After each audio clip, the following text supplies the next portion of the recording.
आषाढी एकादशीचा जो उत्सव सुरू झालेला आमच्या साखळीच्या पांडुरंग मंदिरामध्ये, त्याची आज तिसऱ्या दिवशी गोपाळकाला हा एक विशेष या ठिकाणी उत्सव होतो। त्याच उत्सवाचा भाग म्हणून यामध्ये सकाळी पांडुरंगाची पालखी वाळवंटी किनारी येते।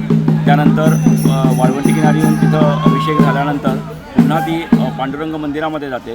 त्या ठिकाणी मजकुरी मंडळी वगैरे किंवा भक्त मंडळी या ठिकाणी वेगवेगळ्या प्रकारची सवंग घेऊन खेळतात। मग मंदिरातून हा खेळ झाल्यानंतर पुन्हा पालखी इथं वाळवंटी किनारी येते।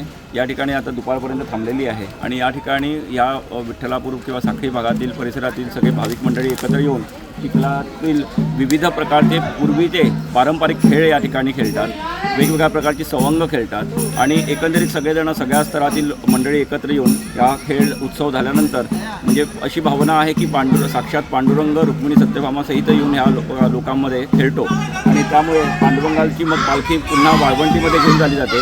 त्या ठिकाणी पांडुरंगावरती वाळवंटीमध्ये अभिषेक होतो आणि हा उत्सव अभिषेक झाल्यानंतर देवळात गेल्यानंतर महापूजा होते आणि इथं हा सगळा खेळ झाल्यानंतर कुणालाही पावसामुळे किंवा चिखलामुळे काही त्रास होऊ नये म्हणून संध्याकाळी आयुर्वेदिक काढा मंदिरामध्ये पांडुरंगाला नैवेद्य देऊन सगळ्या भाविक मंडळींना वाटला जातो आणि हा वाटल्यानंतर हा जो आषाढी कार्तिक उत्सव म्हणजे आषाढीचा एकादशीचा जो उत्सव आहे त्याची सांगता होते।